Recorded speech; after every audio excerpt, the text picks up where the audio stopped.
শাবাবি ফিমা হুলা, তোমাকে যে যৌবন কাল দিয়েছিলাম এটা কোন খাতে ব্যয় করেছো হিসাব দাও।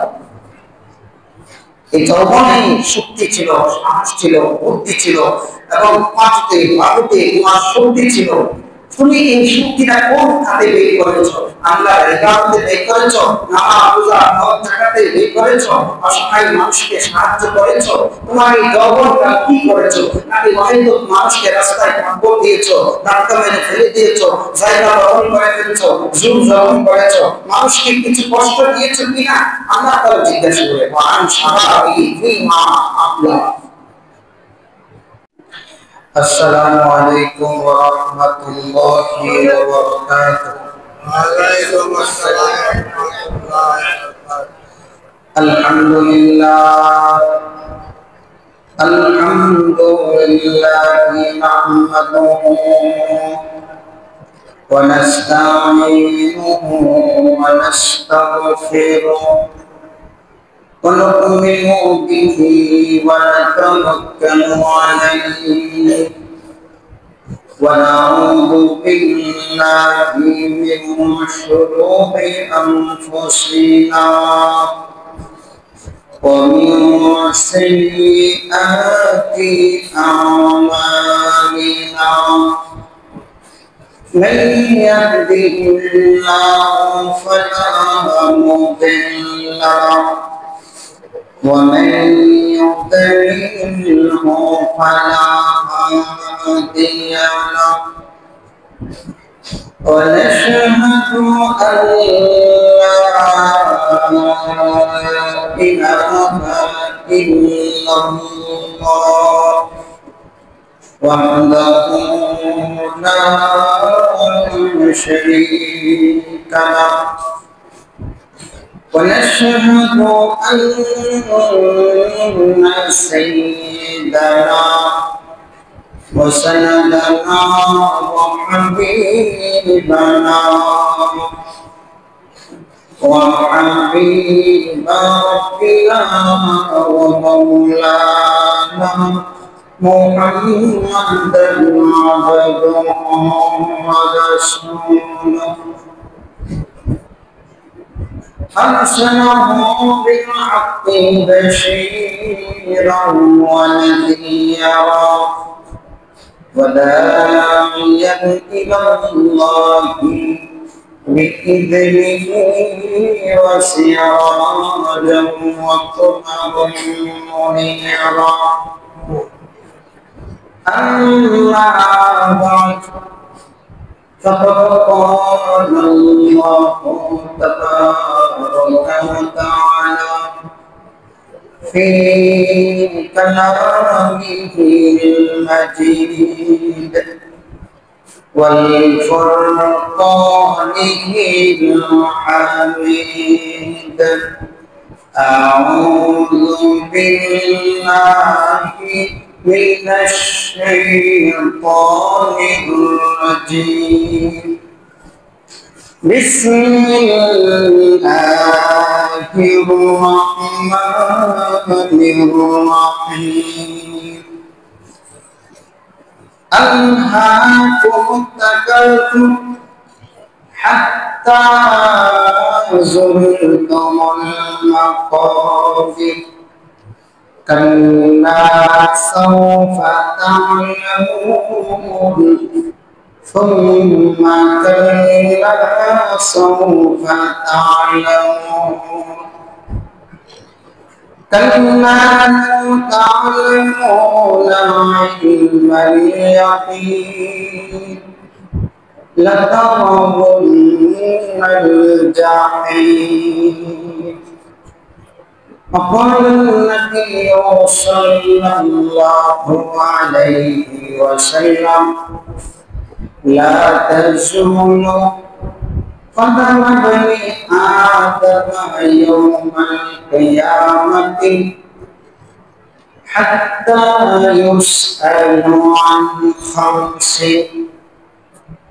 عن عمره فيما أفنى وعن شبابه فيما أبلى وعن ماله من أين اكتسبه وفيما أنفقه وماذا عمل فيما علم. فقال النبي صلى الله عليه وسلم كسب الحلال فريضة بعد الفريضة أو كما قال النبي صلى الله عليه وسلم. সকলে আমাদের দর্শক পাঠক اللهم صل على محمد وعلى آل محمد كما صليت على إبراهيم وعلى آل إبراهيم إنك حميد مجيد. اللهم بارك على محمد وعلى آل محمد كما باركت على إبراهيم وعلى آل إبراهيم إنك حميد مجيد. আল্লাহ রাব্বুল আলামিনের দরবারে লাখো কোটি শুকরিয়া যে মহান রবের আলী আপনাকে আমাকে শুক্রবার দিন জুমার নামাজ আদায়ের উদ্দেশ্যে উত্তরা সজান পরাদানি মসজিদে আগে এসে বসে কিছু কথা বলার এবং শোনার তৌফিক দান করেছেন। এই জন্য সকল উঠে বলি আলহামদুলিল্লাহ। মোহতারাম হাজিরিন, গত জুমায় আলোচনা করেছিলাম আপনাদের সম্মুখে পরহেজগার হওয়ার ক্ষেত্রে কয়েকটা জিনিস বাধা হয়ে দাঁড়ায়। এখন আমাদের সামনে যে মাস চলতেছে, যেই মাসের মাঝামাঝি সময়, সামনে আমরা কোরবানির ঈদের আগে আরো 3টা জুমা পাচ্ছি। সেই সুবাদে গত সপ্তাহের আলোচনার অসমাপ্তটুকু সমাপ্ত করে সময় থাকলে ইনশাআল্লাহ বাকি জিলহজ মাসে কিছু আলোচনা দেখাবো। আল্লাহ তাআলা যদি তৌফিক দান করেন। পৃথিবীতে প্রত্যেকটা মানুষের প্রেরণের একটা উদ্দেশ্য থাকে। আল্লাহ রাব্বুল আলামিন কালামে পাকে বলে দিয়েছেন, ওয়া খালাকতুল জিন্না ওয়াল ইনসা ইল্লা লিয়াবুদুন। মানব জাতি আর জিন জাতিকে আমি আল্লাহ প্রেরণ করেছি একমাত্র আমার ইবাদত করার জন্য।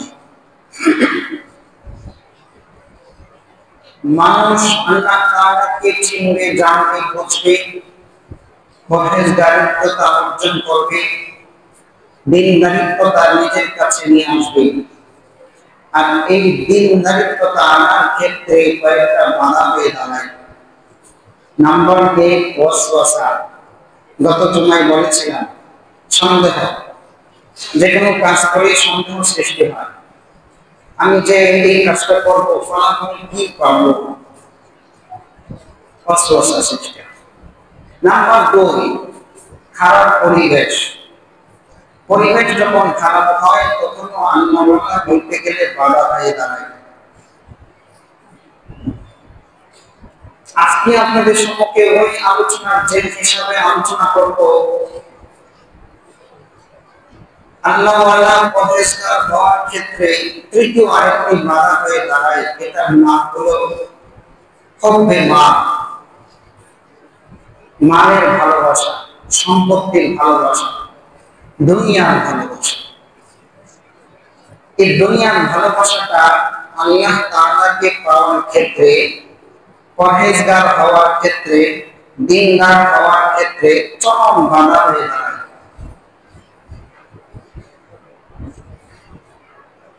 দুনিয়াতে মানুষ বসবাস করে,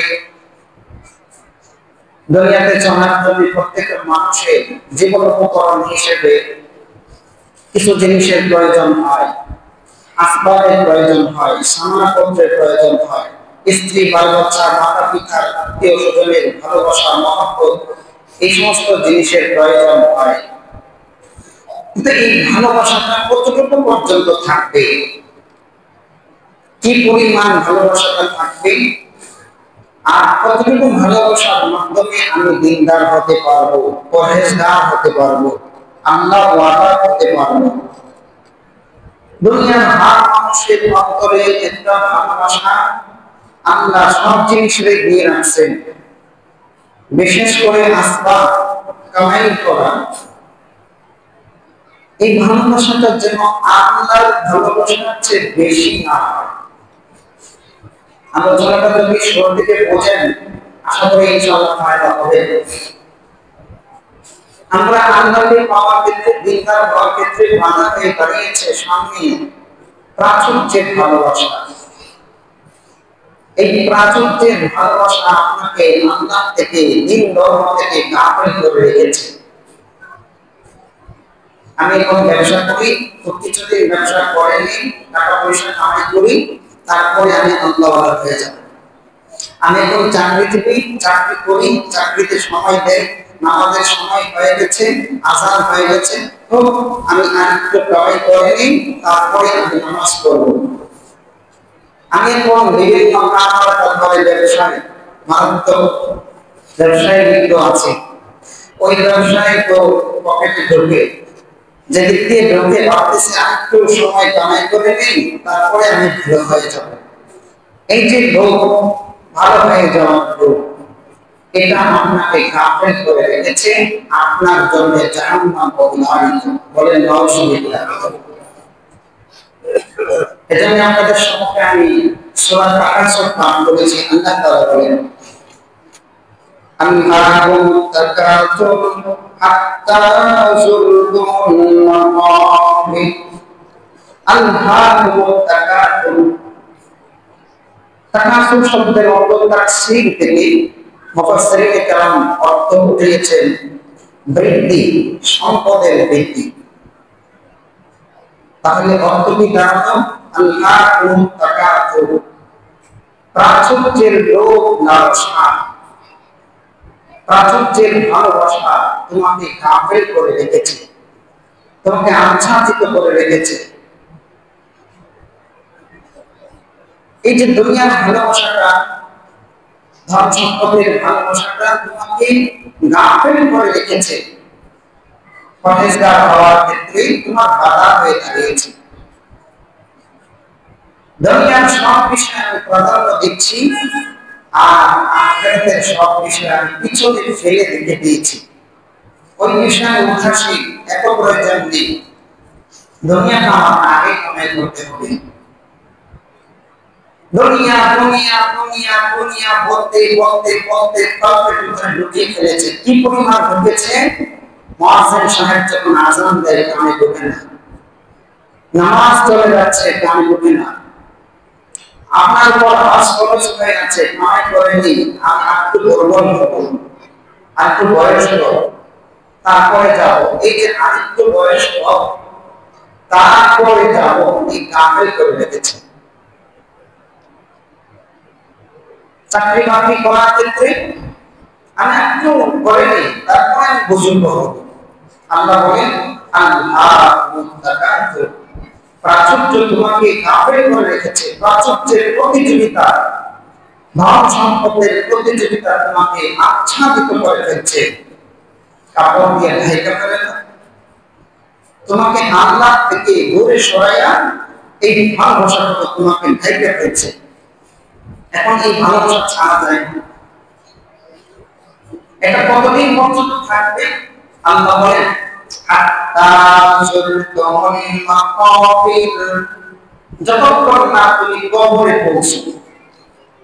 আল্লাহ বলছেন, দুনিয়া গাড়ি গাড়ি, নারী নারী, বাড়ি বাড়ি, ধন দৌলত, ডিগ্রি, যা কিছু আছে সব খালি একের পরে জেনে ঢুকিয়েছে, এটাই আসতেছে, এটাই আসতেছে, এটাই।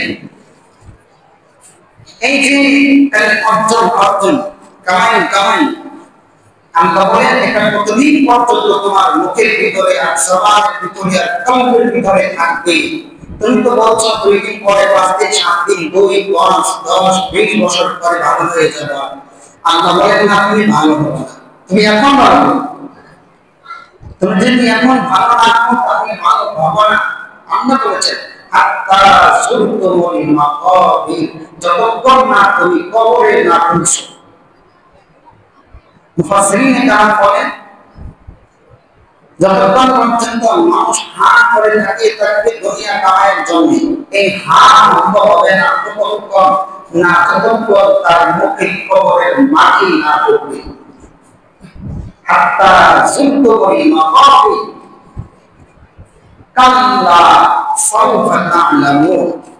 আল্লাহ বলেন কখন না, কাল্লা সাউফা তা'লামুন, তুমি এই ভালোবাসা ছাড়তে পারবে না, অচিরেই তুমি জানতে পারবে।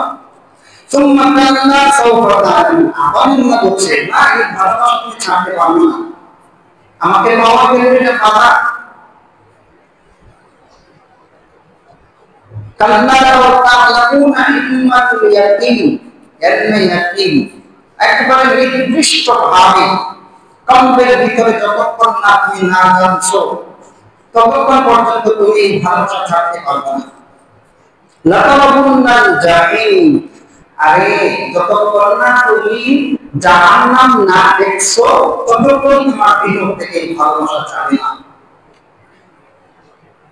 সুম্মা লাতারাবুন্নাহা আইনাল ইয়াকিন, আইনে ইয়াকিন সচক্ষে দেখা, বিশ্বাস তাই না? আল্লাহ বলে তাই ঠিক আছে।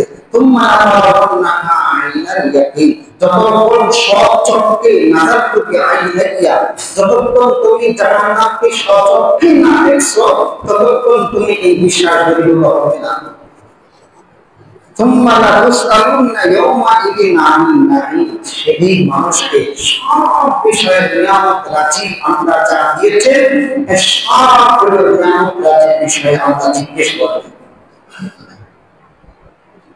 আমি এখন যে পর্যায়ে আছি আমি ভাবতেছি আমি সবচেয়ে দুর্বল আছি, কারণ আমার মধ্যে একটা ভোট ঢুকে গিয়েছে। আমি উপরের দিকে থাকায় রাসূলুল্লাহ সাল্লাল্লাহু আলাইহি ওয়াসাল্লাম বলেছেন কখনো উপরের দিকে থাকবা, তোমার পিছনের মানুষগুলো তোমার কাছে আসতে, তোমার পর্যায়ে আসতে বহু মানুষ হবে তোমার, তুমি জানো না। তুমি যে পজিশনে আছো আল্লাহ তোমাকে দিয়েছেন, এই পজিশনে আসার জন্য বহু মানুষ আত্মীয় প্রকাশ করছে, আফসোস করছে। আর তুমি আফসোস করছো আমি একটু উপরে যাই। রাসূল বলেছেন ওযুদু বিআসফালি মিনান নাস, তোমাদের মধ্যে সবচেয়ে নিম্ন মানের মানুষের দিকে তুমি নজর করো, অটোমেটিক তোমার সুক্রিয়া চলে আসবে। তুমি একতলায় থাকো, তুমি যদি 7 তলা লোকের বাড়ির দিকে থাকো তো তুমি ভাববা আরে আমি তো একতলায়, ও তো 7 তলা, ওই ভিতরে পরবর্তী আসবে না, আমি তো 7 তলায় পৌঁছতে হবে, আমার যেভাবেই হোক 7 তলা বানাইতে হবে, যেইভাবে হোক আমার বানাইতে হবে। এখন লোক চলে আসে, এই লোক আসার কারণে এখন সঠিক পথে থাকে না, ও লোক নিয়া সুদ নিয়া বেইনসাফি ভাবে তার নিজের উপর নিজে জুলুম করে তারপরে সে ওই বেইনটা উঠাইয়া কি করলো, যখন সে মারা গেল নিজের সন্তানের জন্য রেখে গেল, পরিবার টুকরা সন্তানের ভবিষ্যৎ রেখে গেল, আর কবরে গিয়ে তার সামান্যটুকু পরিমাণ অনুভূতি আমি এত কষ্ট করে এত কিছু করে তোমার জন্য রেখে গেলাম, আসলে মাঠে বলবে আমার সামান্য একটু বলার সন্তানকে বলে নিয়ে যাও, কথা না।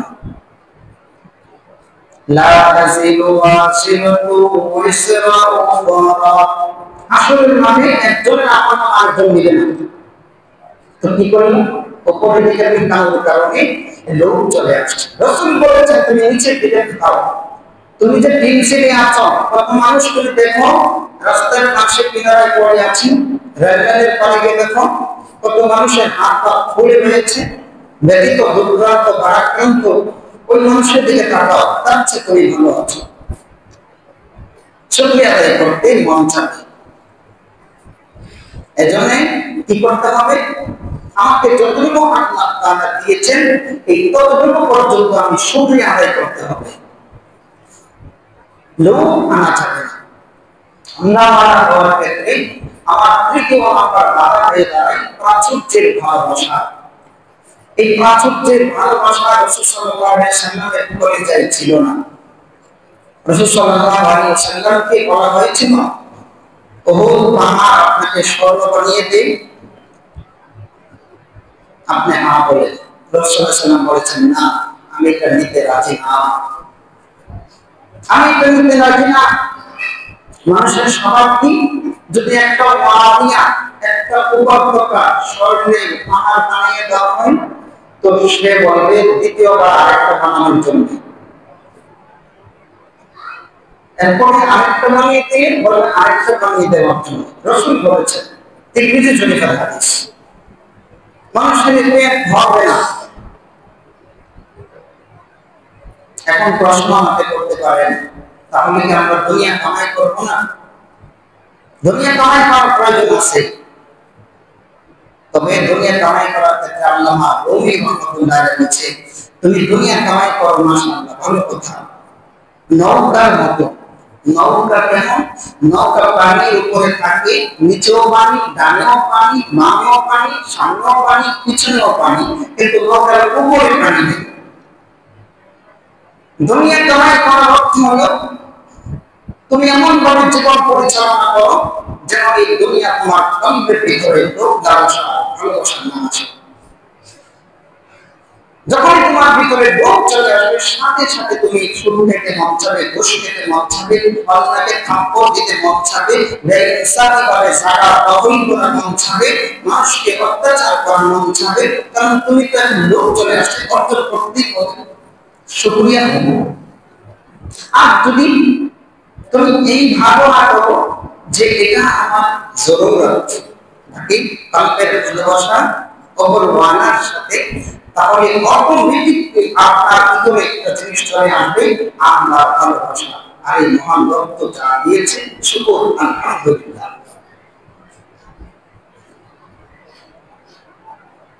জীবন নামে এই লাইফ, এই জীবনের ভিতরে যে কয়েকটা দিন আল্লাহ তাআলা দান করবেন, এর ভিতরে ওই নৌকা যেমন চলছে, ওইটার মতো চলতেও হবে, নদীর মাঝখানে, সাগরের মাঝখানে, আবার ডুবাও যাবে না।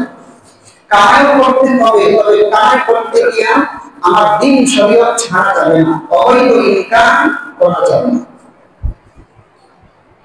আল্লাহ তো কোরআনে বলে দিয়েছে, فإذا قضيت الصلاة فانتشروا في الأرض وابتغوا من فضل الله واذكروا الله كثيرا لعلكم تفلحون। যখন তোমরা নামাজ শেষ করো, বের হয়ে যাও, প্রাচুর্য কামাই করো, দুনিয়া কামাই করো। দুনিয়া কামাই করো কিন্তু বলাই হয়েছে, তবে কামাইয়ের ক্ষেত্রে হালাল হারাম বুঝে কামাই করতে হবে। কাসবুল হালাল ফরিদাতুন বা'দাল ফরিদা, গুরুত্বপূর্ণ একটা ফরজ বিধান আছে, এটা একটা ফরজ বিধান, তুমি হালাল কামাই করো, তুমি হালাল কামাই করো। এই হালাল কামাই যখন তোমার চলে আসবে, অটোমেটিক তোমার ভিতরে এই মায়া হয়ে আসবে, আমি দান করি, হজ খরচ হয়েছে, অটোমেটিক ভিতরে একটা জিনিস চলে আসবে, আমি তো হালাল কামাই করেছি। ভিতরে কলবে একটা মায়া হয়ে উদ্রেক হবে, আল্লাহর প্রতি ভালোবাসা তৈরি হবে। হালাল জিনিস বেচা পেটে ঢোকার কারণে অটোমেটিক আল্লাহ তাআলা রাসূলের ভালোবাসা, দ্বীন শরীয়তের ভালোবাসা ঢুকবে। ধনী মানুষের যাকাত দিতে মন চাবে, সদকা করতে মন চাবে, এবং ফিতরা দিতে মন চাবে, মানুষের দান খয়রাত করতে মন চাবে। আর যদি হারাম উপার্জন করেন, কলটা চুপ হয়ে যাবে। আপনি যা কিছু কামাই করেছেন, এই সবগুলো হিসাব বিকাশ আল্লাহর কাছে দিয়ে তারপরে সামনে যেতে হবে।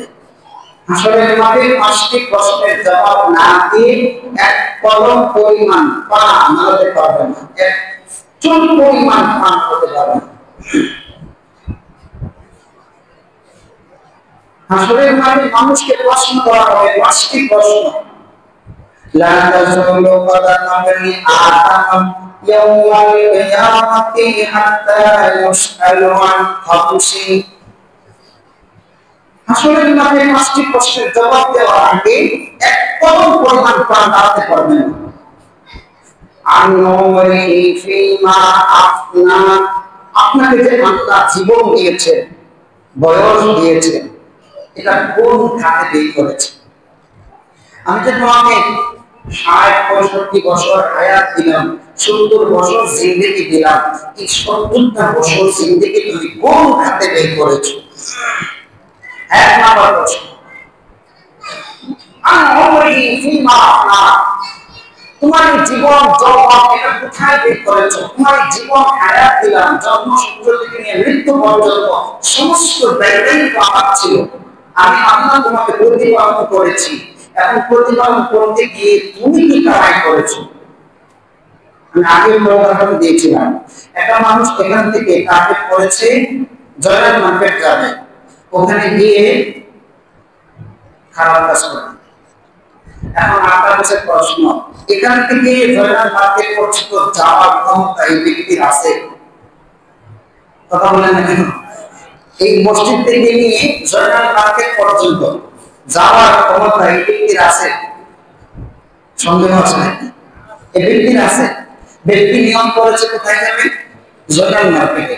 জয়নাল মার্কেটে গিয়ে খারাপ কাজ করবে, কিন্তু এখান থেকে ওই পর্যন্ত যাওয়ার ক্ষমতা এই ব্যক্তির আছে? আরেকজন ব্যক্তি এখান থেকে টার্গেট নিয়েছে, সে যাবে আজমপুর মসজিদে, ওখানে গিয়ে জুমা আদায় করবে। এখন এখান থেকে ওই মসজিদ পর্যন্ত যাওয়ার ক্ষমতা ব্যক্তির আছে? সবাই কথা বলেন, ক্ষমতা আছে? এখান থেকে ওইখানে পৌঁছানোর ক্ষেত্রটা আপনাকে দুইটা ইখতিয়ার দিয়েছেন। ওনার জীবনের এই জীবনটা আল্লাহ দিয়েছেন দুইটা, ফারিকুম ফিল জান্নাতি ওয়া ফারিকুম ফিস সাঈদ। একটি দল যাবে জান্নাতে, আরেকটি দল যাবে জাহান্নামে। একটি দল নবীদের অনুসরণ করবে, আরেকটি দল ফেরাউন, হামান, নমরুদ, সাদ্দাতের অনুসরণ করবে। একটি দল নবুয়তি যারা পেয়েছেন, সবর করেছেন, জুলুম, নির্যাতন, স্ত্রীগুনা সবকিছু তারা সহ্য করে ঈমানকে সবার উপরে রেখেছেন। আরেকটি দল সম্পত্তি দিয়েছে, কারণ সম্পত্তিকে অপব্যবহার করেছে, এমনি ভাবে ক্ষমতা দিয়েছে, ফারাও খোদা দাবি করেছে, নমরুদ খোদা দাবি করেছে। দুনিয়া সমস্ত বড় শক্তিগুলো ক্ষমতা পেয়েছে এবং ভাবে ক্ষমতা অপব্যবহার করেছে। তুমি ওই দলের অনুসরণ করতে পারো, এই দলের অনুসরণ করতে পারো। মনে রেখো, ফারিকুম ফিল জান্নাতি ওয়া ফারিকুম ফিস সাঈদ। তুমি যে দলের অনুসরণ করো, শেষ মাথায় পৌঁছানোর দায়িত্ব আমার, আর ইখতিয়ার তোমার। কথাটা বুঝতে পেরেছেন সবাই? এখন কোন মানুষ যদি বলে সারা জীবন আকাম কুকাম করে, এখন বলে দোষ আল্লাহ, আর বাবা এটা বললেন কেন? আল্লাহ তো তকদির লিখে ফেলছে, তার ফল ফল আল্লাহ তো লিখছে তকদির, এখন আমি যে পাপ কাজটা করলাম এটা তো আল্লাহ হিসাবে। আপনাদের কাছে আমি যে প্রশ্নটা রাখলাম, এই মনোভাবে আল্লাহ কোনো দোষ আছে বাবা? সবাই কথা বলেন, আল্লাহ কোনো দোষ আছে? এখতিয়ার কার? আমার। আল্লাহ দিয়েছেন এখতিয়ার। এখন পৌঁছানোর দায়িত্ব আল্লাহ। আর পাপ কাজ করবেন আপনি, আর কামাই করবেন জাহান্নাম, দোষ দিবেন আল্লাহ। তো আল্লাহ নগদ আপনাকে যে মারে না, এটাই তো ধৈর্যের ব্যাপার। আর মারবেই বা কেন?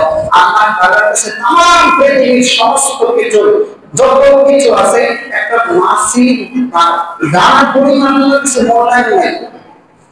এই সামান্য জিনিস নিয়ে আল্লাহ তাআলা নগদ বিচার, রাসূলের ভবিষ্যৎবাণী আর দোয়া যদি না করতো, যে পরিমাণ পাপ করেন না,